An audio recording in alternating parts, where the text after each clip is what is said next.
خلي بالك عشان انت لو فتحت الايميل ده ممكن تتسرق.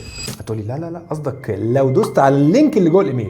لا يا باشا لا، ده الجديد بقى، وده اللي حرفيا اتخضيت لما سمعته في ايفنت الامن السيبراني السنوي مع كاسبرسكي. خدنا ورك شوب كامله عن انواع الهاكرز والطرق اللي بيستخدموها علشان يوصلوا يسرقوا بياناتك، بدايه من ابسط الطرق زي انك تشبك على شبكه واي فاي مجانيه في مطعم ولا في مطار، او انك تشتري جهاز زي فلاشه ولا وصله بتشبكها على اجهزتك، لحد هجمات على شركات وبنوك ومؤسسات. تخيل ان في اكتر من 33 مليون هجمه بتحصل كل سنه، وفي منهم عن طريق الابديتس اللي بتوصل لموبايلك. طيب احمي نفسي ازاي؟ اول حاجه خلي بالك من التطبيقات اللي بتحملها وانها تكون من المتجر الرسمي، والبيانات اللي بيطلبها منك، وانك ما تحطش كروتك الاساسيه على مواقع مشبوهه. حاول تعمل كارت كده لوحده. طبعا خلي بالك من اي شبكه واي فاي مجانيه، وكدرع حمايه زياده لازم يكون عندك ابلكيشن على الموبايل بيكتشف لك بقى الثغرات ديت، والشبكه دي خطر، الموقع ده مشبوه. وانا ارشح لك وبقوه كاسبرسكي، ده ابلكيشن اساسي عندي من زمان على الموبايل وعلى اللابتوب، وفي حد منكم من اللي يعمل لايك على الفيديو يعمل لي فولو هيكسب اشتراك بريميوم سنوي وينفع معاك على كذا جهاز. الاشتراك السنوي دوت سعره ممتاز، بس حرفيا هيحمي بياناتك من السرقه، فخلي بالكم